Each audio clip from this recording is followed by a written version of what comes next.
Roots and Wings Press presents Witch Slapped, a Beechwood Harbor magic mystery by Danielle Garrett. Narrated by Amanda Ronconi.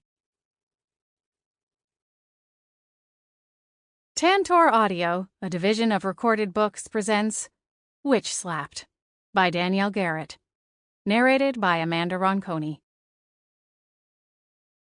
Chapter 1.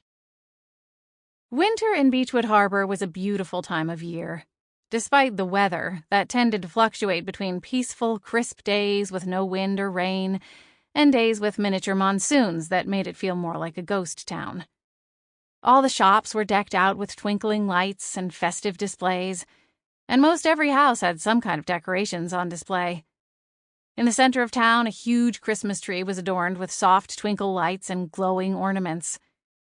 Even the Beechwood Manor had its own Christmas tree, sparkling in the front window.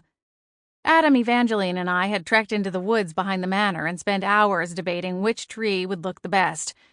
After all, it would be showcased front and center for the entire neighborhood to see. Everyone in town was electrified with the spirit of the holidays.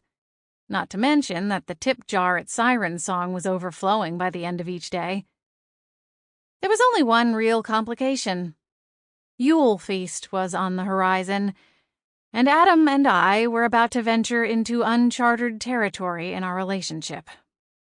I had yet to meet his parents, and it was a conversation I'd been dreading for weeks. Now that the time was drawing near, the stress was almost tangible, like the tingling in the air right before a lightning storm. I knew it was on the way, and sure enough, one Wednesday night after a cozy dinner for two at McNally's, it hit. "My dad called today," Adam said conversationally as we wandered down the street. We were taking advantage of a break in the rainy weather that had plagued the harbor for the past week. The rain had finally let up and moved farther up the coastline.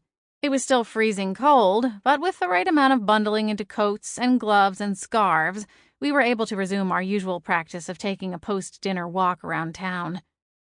I cringed slightly. "Oh yeah? How are they doing?" Adam rubbed his gloved hands together, trying to get them warm again. "Same old, I guess. Dad's up for a promotion at work. I told him he's getting a little too old to be chasing bad guys down." Adam paused and grinned at the memory. He didn't appreciate that. I laughed lightly. "I wouldn't think so." "Apparently he's going to remind me that he's the big bad wolf next time he's in town." I smiled and shook my head.